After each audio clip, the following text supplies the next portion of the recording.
অসমত চৰকাৰী ভাষা হিচাপে অসমীয়াক স্বীকৃতি প্ৰদান কৰা বা কাৰ্যত ইয়াক চৰকাৰী ভাষালৈ ৰূপান্তৰ কৰা।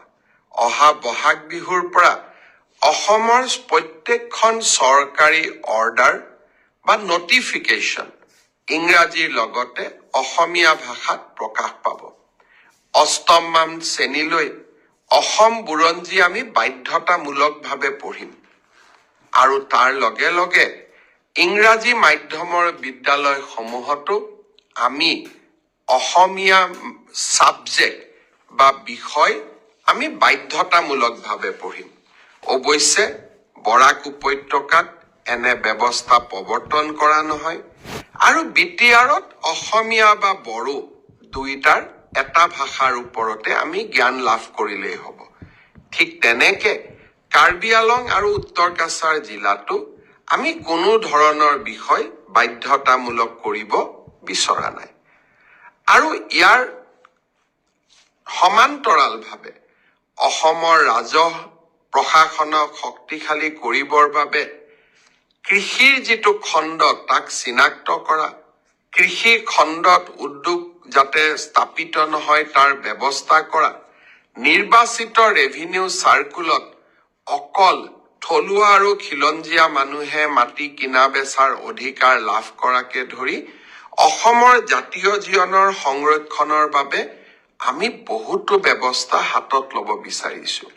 মই আকৌ এবাৰ আপোনালোকক মনত পেলাই দিব খুজিছো, মুখ্যমন্ত্ৰীৰ আত্মনিৰ্ভৰ অসম অভিযানৰ এতিয়া আবেদনৰ সময় চলি আছে।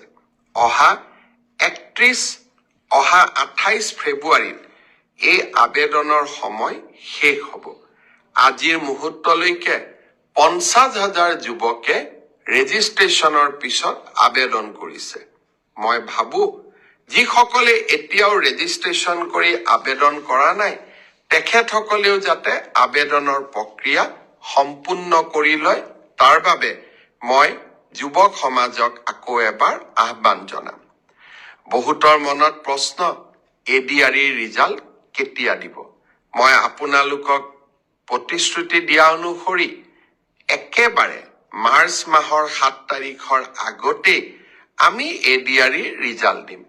কিন্তু এডিআৰিৰ ৰিজাল্টৰ কাৰণে আপোনালোকে উৎকণ্ঠিত হৈ থকাৰো কোনো কাৰণ নাই, কাৰণ প্ৰত্যেকখন বহি বা OMR চিট এনচাৰ কি এতিয়া আপোনালোকৰ হাততেই আছে।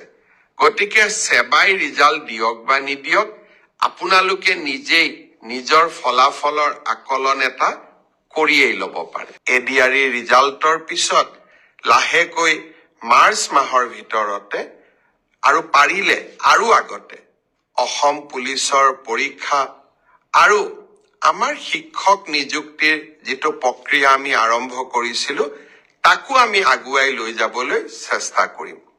শিক্ষক নিযুক্তিৰ কথা মনলৈ আহোঁতেই মই আকৌ এবাৰ গৌৰৱ অনুভৱ কৰিছো যে অসমত 2008 চনৰ পৰা মাত্ৰ 8,000 টকাৰে কন্ট্ৰেকচুৱেল টিচাৰৰ কাম কৰি থকা আটাইকে যোৱা 15 তাৰিখে মই নিয়মীয়া চৰকাৰী চাকৰিৰ নিযুক্তি পত্ৰ তুলি দিবলৈ সক্ষম হলো। আকৌ এক প্ৰাপ্তিৰ আনন্দ। 1 লাখ চৰকাৰী চাকৰিৰ প্ৰতিশ্ৰুতি দিছিলো, লাহে লাহে 1.5 লাখ চৰকাৰী চাকৰিলৈ মই গতি কৰিছো।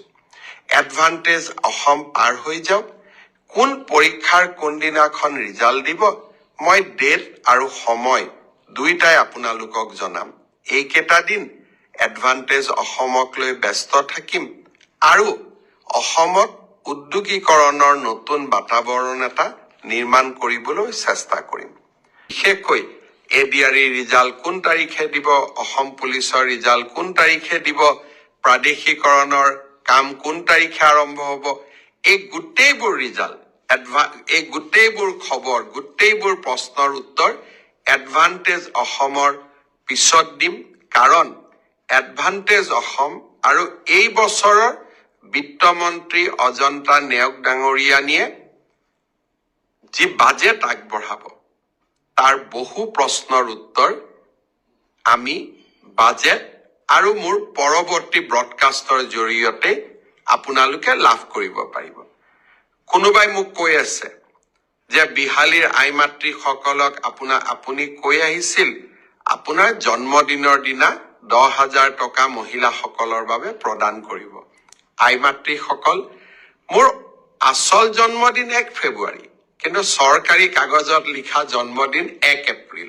সেইকাৰণে 1 এপ্ৰিলৰ দিনাখনে মই বিহালীত যাম, কাৰণ ব্যক্তিগত হিচাপে মোৰ জন্মদিন 1 ফেব্ৰুৱাৰী, কিন্তু চৰকাৰী হিচাপত মোৰ জন্মদিন 1 এপ্ৰিল।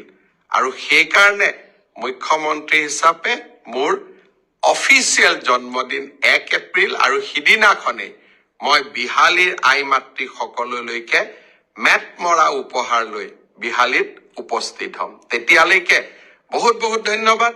জয় হিন্দ, বন্দে মাতৰম।